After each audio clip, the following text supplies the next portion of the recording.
Hello Mallards, it is Saturday. We already had 2 kids Fringe shows that went very, very well. I had some lunch and now I'm walking around a little free market. I think I'm gonna hit up a couple of these actually on my way to see some Fringe shows. The art market was already a success. I got these wonderful Don't Say DeSantis earrings from Roma Creations. I will link them down there.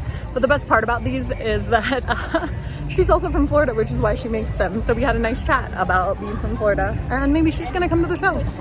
And then I've got some stickers for Amanda from a plant guy. I guess maybe my Denver Fringe vlogs are gonna be walking and talking rather than standing in front of art because they don't have any visual art for me to sit in front of it. And also because I gotta walk to my next show, which is 30 minutes away from my last show. And I only have 30 minutes to get there, so I gotta get going. Maybe I'll take a scooter. I just finished going to a show called AI Spy with my chat GPT eye. And it was a show where we, as the audience, were tasked with helping a writer who was experiencing writer's block use chat GPT to create scenes for either a spy film or a rom-com. And it was fun. It was essentially just like 30 minutes of playing around with chat GPT, but that's not something I've done before, so I had an enjoyable time messing around and checking that out. And we created some ridiculous like rom-com spy scenes that were super fun.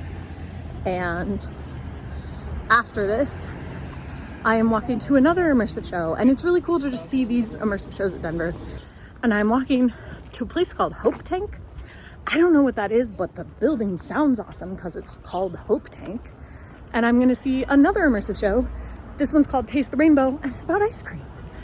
I have made it to the venue for my second show. I am at Hope Tank, here to see Taste the Rainbow. I took a lift scooter, which I have not done before. That was an experience. But I didn't account for the jazz festival being in my walking path, so I needed a scooter to get around.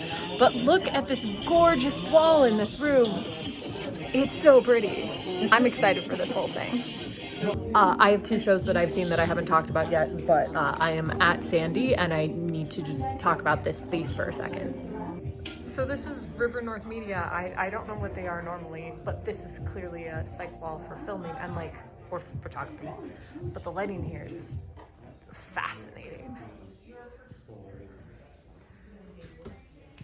It really heightens the unrealistic aspect of this. Like, it just makes it it's really something. In case it isn't obvious, I'm back at the Airbnb. I didn't record anything else while I was out today because I just ran from show to show to show and didn't take breaks in between to talk about them and record. And then went to our show and then came back and spent entirely too long trying to get splinters out of Elizabeth's hand and was largely unsuccessful, which is kind of a bummer.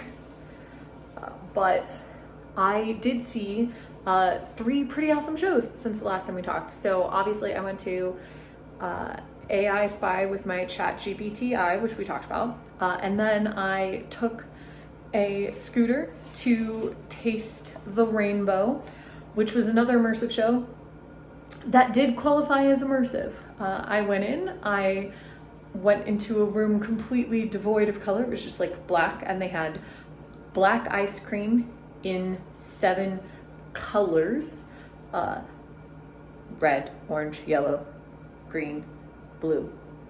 Oh, I guess just 6, just blue, violet, so 6 colors. So there were 6 colors you could choose from, but all the ice cream actually was black, but it's 6 different flavors. And so you picked 3 and they give you a single scoop of each of those 3, and then you had to try and figure out what flavor it was. And you could guess, and then once you made your guesses, they could tell you, and then you could taste it again, knowing what the flavor already was. And I was hit and miss on the guessing. Like, I knew that one of them was cake. I knew that I knew that 2 of mine were probably cake. One because it had cake in it, and the other one because it had sprinkles in it. And my other one turned out to be a pear sorbet, which even after they told me that that's what it was, I still could not taste it. And so that was really fun. And then I came back and went to a show in Savoy Flex because we're trying to support the other people in our venue, called They Break Up at the End, which was a non-linear story of a couple's relationship.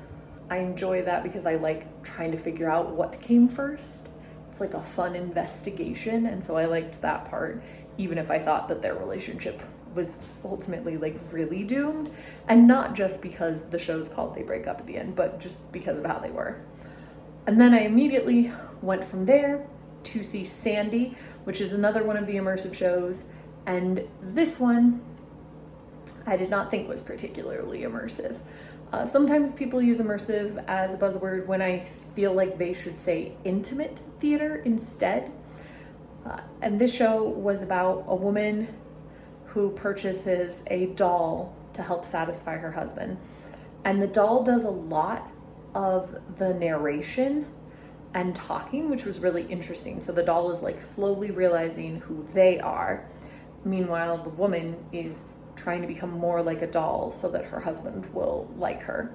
And it's dark, and it was exquisitely performed. It is an absolutely beautiful piece. I'm very glad I went. I thought the show was phenomenal. It wasn't immersive, but it was very good. And then we went to Infected, where we had our top number people, 15 people in every show, sold out.